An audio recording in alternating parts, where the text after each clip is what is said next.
Ο τίτλος της Παρχαρομάνας στον Πόντο απονέμεται συνήθως σε γυναίκα με πείρα, που ξέρει να φέρει εις πέρα στις κτηνοτροφικές εργασίες και προσόντα στα παρχάρια.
Επίκε με τα πιέτε. Αμάν. Έρθεν η Παρχαρομάνα να γαλενίζετο και εγλίτωσα. Εσείς δεν φτάτε. Εμείς παογρασεύουμε. Εγώ επήγα τα αλμεχτέρ σοκοβλάκ και πεκίσα καρζάνε. Πέρα το ψεσνόν το φόγαλα και έρθα.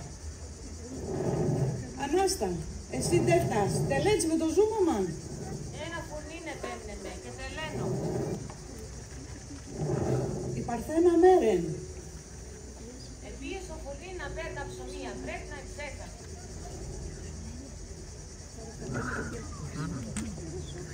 Έσκερταν η Παρθένα. Εψέθαν τα ψωμία. Εψέθαν.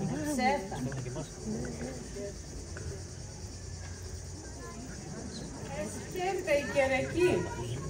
Στά, ας απονεγκάζωσε. Επέμεινες απέσω μεσημέρ. Τον έφταω. Ούς να τελένω με τα ζά, να πάω σαν χορτάρε. Δεν η ώρα. Εσείς, ετέλεσατε τα δουλείας. Έχουμε να φτάμε τη μασία και για το βράδον. Μη στεναχωρέσκεσαι πάση, όλα παρελέσαμε. Και για το βράδυ θα έρθει η μάγα. Εγώ πάντζα ετέλεσα τα δουλειά, σεν εγκάστα. Άμα τε μόν το βούτορον εξέβε να παν, άμον τε κύρτε βλοημένον. Θεία κερεκή. Λαΐζω και το βούτορον στο πρόσωπον κέρτε. Τι κατελείς. Δω να φτάω. Κουλέν παεσέγγα. Κρύον παεσέγγα. Άμα κίνεται. Άρα τότε στα, ασφαίρωσε σε μόν το φόγαλαν και αστερούμε. Θα γίνετε ή κάτε νοσομάτι πίασε να το. Ατό παϊδίσα κυφέρ, ατόσα ημέρας βρες και τα ζά εφτάνε άμμον παλαλά και μπορούν να ευγώνε ο παρχάρ. Δω θα γίνετε. Αναπάντεχα ένας λευκός όγκος νέφους έρχεται και κατακάθεται στα παρχάρια. Είναι η Δύσα, η ομίχλη, ίσως το πιο μαγευτικό αλλά και επικίνδυνο φυσικό φαινόμενο στον Πόντο, έκανε ζώα και ανθρώπους να υποφέρουν. Οι εργασίες των Ρωμάνων αναβάλλονταν και τα ζώα κινδύνευαν να γίνουν θυράματα λύκων. Για να διώξουν τη Δύσα από τα παρχαρολίβαδα, οι Πόντιοι τελούσαν Τσευδίας το όμορφο έθιμο. Ευδία στα αρχαία ελληνικά σημαίνει έθριος καιρός, καλοκαιρία. Ήταν μια παράκληση, μια τελετουργία για να φύγει η ομίχλη, να εμφανιστεί ο ήλιος και να βγουν ξανά τα ζώα στη βοσκή.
Άναβαν μια μεγάλη φωτιά και με τη συνοδεία της λύρας τραγουδούσαν και χόρευαν.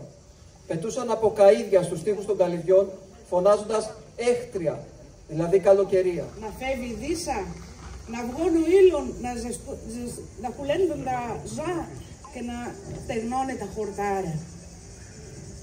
Άιντε, τελέστε με την καλατσίν. Εσκέρχονταν τα παιδεία.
Καθαρίζω πεντινό, λαγγεύνε και σκουντάνε. Καθαρίζω πεντινό, λαγγεύνε και σκουντάνε.